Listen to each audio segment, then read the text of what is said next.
3 secrets to increase the effectiveness of dog training. There are virtually as many approaches to training a dog as there are dogs to train. It seems as if every day new systems and techniques are announced or older methods are resurrected. Check a bookstore shelf or do a quick internet search and you will be overwhelmed with the number of ways people may advocate training a dog. Despite the tremendous diversity of methods, almost every successful dog training system is premised on positive reinforcement techniques. The once frequent techniques involving intimidation, humiliation, and punishment have long been abandoned in the face of growing proof of their relative ineffectiveness. All of the new, more effective, recommended means of dog training share something else in common: their effectiveness can be enhanced significantly by remembering 3 simple secrets. Start young. We've all been told 1,000 times you can't teach an old dog new tricks. That popular old saying, of course, is not entirely true. Any dog, regardless of age, can learn new things. However, like most old adages, it has been remembered because it contains a kernel of truth.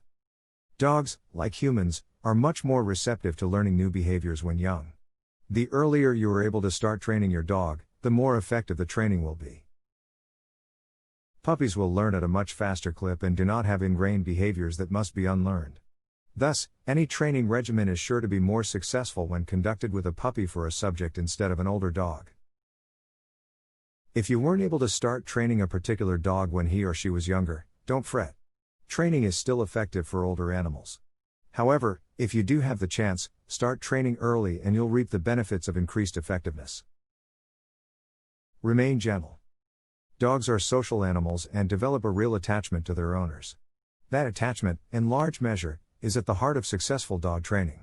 A dog who trusts his owner and who sincerely wants to please his companion is far more likely to remain attentive and compliant during the training process. A failure to act gently jeopardizes the training program by undermining the quality of the dog/owner relationship. Of course, aggressive behavior also runs contrary to the very foundations of most dog training techniques. Dog training is premised on the notion that positive reinforcement techniques best modify dog behavior. The interjection of inconsistent activity frustrates that process. Furthermore, there are ethical and moral concerns about mistreating an animal, in addition to the practical concerns. By making a commitment to retain gentleness throughout the training process, one can ensure they are consistently treating their dog appropriately. A gentle dog owner will find himself with an ally for a trainee rather than a rival. Instead of a battle of the wills, training can become a cooperative exercise. Under those conditions, training tends to take less time and be far more effective. Emphasize prevention. Too often, training a dog devolves into a series of constant corrections for behaviors the owner finds unsuitable. This reduces the pleasure found in dog training as well as its overall effectiveness. A strong emphasis on preventing inappropriate behavior reduces the need for correction efforts and can help spur quick progress.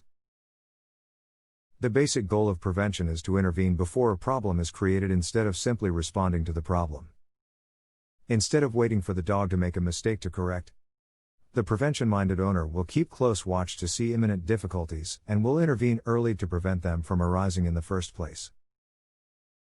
This technique allows one to avoid spending undue time on correction and to emphasize real positively reinforced training methods, keeping a program on track and accelerating its successes.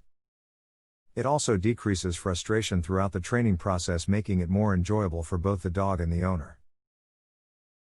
Although there is a multitude of training strategies from which one can choose, all of them can have their effectiveness increased by adhering to the aforementioned principles.